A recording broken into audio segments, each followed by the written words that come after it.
Okay, hi everybody. Today I am going to do a tutorial for you about how to use dry brushing to get different effects. It's one of my favourite techniques to use and it's really versatile. I teach it at workshops all the time and people love it when they see what you can actually use it for. So I just wanted to show you a couple of different ways that you can use it. You might notice we're filming outside in the shed today, so it's a bit of a different setup. So I've created this area now for making tutorials, which will be much better than painting in the kitchen. Okay, so let's get on with dry brushing. It may sound obvious, but the real secret to dry brushing is that you need to have a completely dry brush. So what I mean is if you washed your brush yesterday and there's still moisture in the bristles, then you can't dry brush with it. It needs to be completely dry. So just make sure that right down inside your brush, there's no moisture at all. The second thing is that you want to use a really scraggy old brush or a really sort of sparse brush with stiff bristles. So these are my two favourite brushes that I use for dry brushing. As you can see, they are terrible brushes. You would never paint a piece of furniture with a brush like this. But, well, I mean, they were cheap brushes to start with. They've got really stiff bristles and quite sparse bristles. But as you can see, they've been used a lot and they've got really raggy. But that actually works really well for this technique. So these are actually my favourite brushes to use for dry brushing. You can also use a natural bristle or anything that's got quite a stiff bristle, just seems to work really well. So I'm just going to show you a couple of things you can do with dry brushing. So first of all, we're just going to, I want to show you how it works over the top of details because it's one of the best ways to just absolutely highlight details and bring them to life. This is a board that I use at my workshops all the time and it's just got this moulding on here. This board's just been painted in grey goose and I'm just going to really lightly dry brush over it in some mallow. So now the other thing that you really need is a bit of paper towel because you really need to make sure there's barely any paint at all on your brush. So you're going to dip the bristles in, just the tips of the bristles into the paint and then actually take it off onto the paper towel. So I'll show you what I mean. Okay, so you can probably see I've only got the tiniest bit of paint there on the brush and I'm actually going to tap some of it off on here.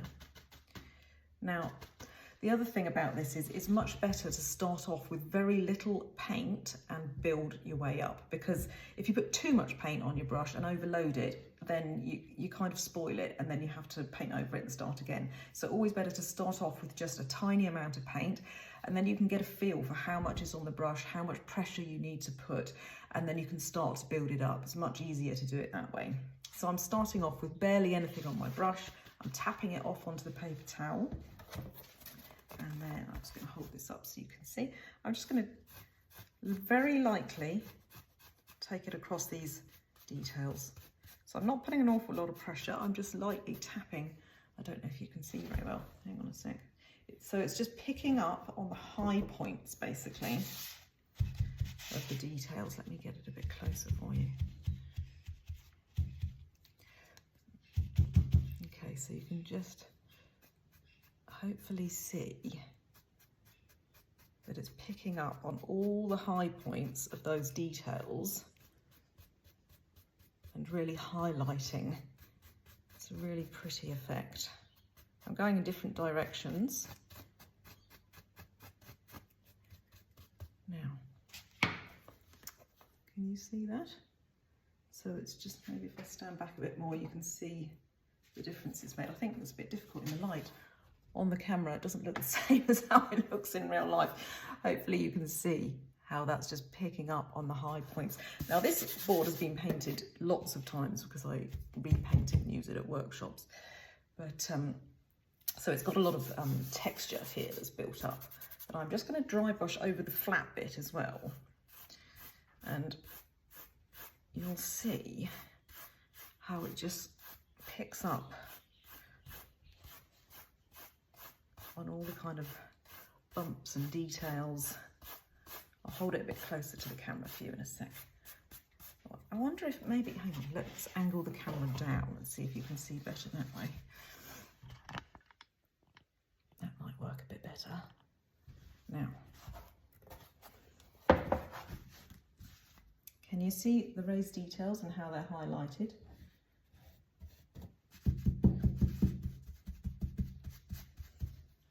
And now I'm not applying any pressure to the brush here at all. So I'm just going lightly across and then sort of cross hatching it as well to add a little bit more interest. So this is great if you want to do like a sort of a coastal look with kind of blues and greys, because it almost looks like this is the old sort of grain of the wood coming through. And you can also build up layers of dry brushing. So you can do, you know, maybe choose 3 blues or something and do layer up blues, and then it looks like you've got a completely blue surface, but it just gives it depth basically because you've got that those different layers of blue. So hopefully you can see how that's kind of, yeah, I think you can see now how that's created a bit of sort of interest and depth, and how it's just sort of picked up on those details. It's just a really pretty effect, especially when you've got beautiful carved details on your furniture. So that's one way to use it. Now, another way that I like to use dry brushing, I just want to show you. So this is a great way to take a really boring bare piece of wood and make it look older and more interesting, I guess. So we're just going to take a piece of bare pine, and this is how it looks afterwards. So this happened to me because I was painting an old meat safe, and I stripped the top off, and I thought, oh, it's going to have this beautiful wooden, old wood, you know, top. And when I stripped it off, it was really boring, and it just looked like this basically. So it was very disappointing. So this is what I did to give it a bit of character. So this is what it ends up looking like. So basically, it's very, very easy to do. We're just going to do dry brushing again, but with the colour licorice. So that's the black. So let me just angle you down again. So I've got my other ruggy old brush. I'm just going to put a little bit of paint on the tips of the bristles. Now I'm just going to turn that over because I don't want to get any of the other paint on here. Right, now I'm going to tap it off. And then I'm just going to start, I'm going to go in the direction of the grain basically.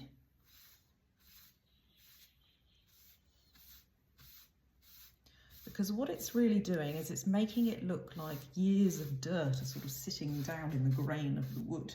So it instantly starts to make the wood look older.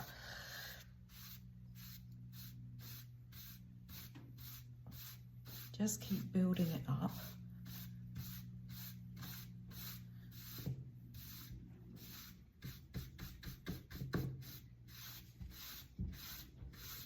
You'd be surprised how much paint is on the brush. At first it feels like there's nothing, but if you just keep on building, you'll find that there is actually a fair bit of paint on the brush. And you can just cross hatch it a little bit too, just to give it a bit more interest.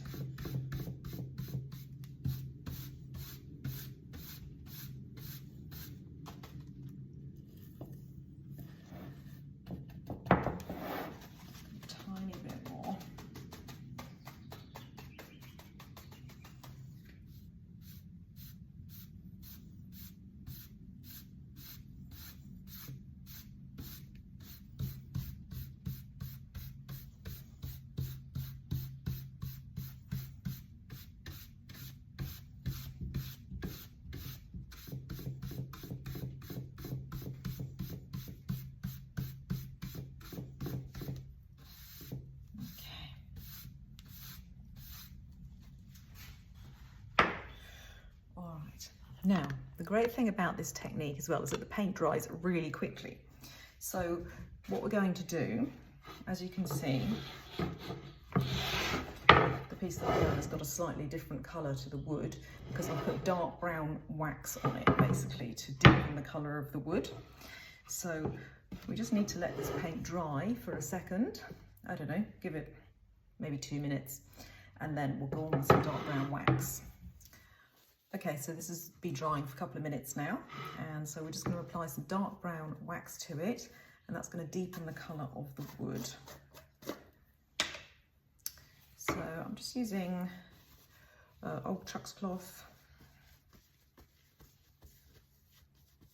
I'm just going to rub the dark brown wax into the wood, sort of using circular motions to get it into all the grain of the wood, so it really soaks in.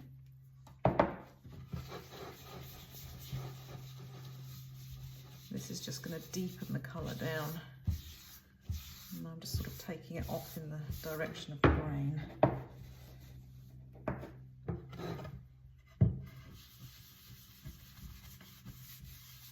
Just makes such a huge difference. When a boring old piece of pine suddenly looks like it's got age and character.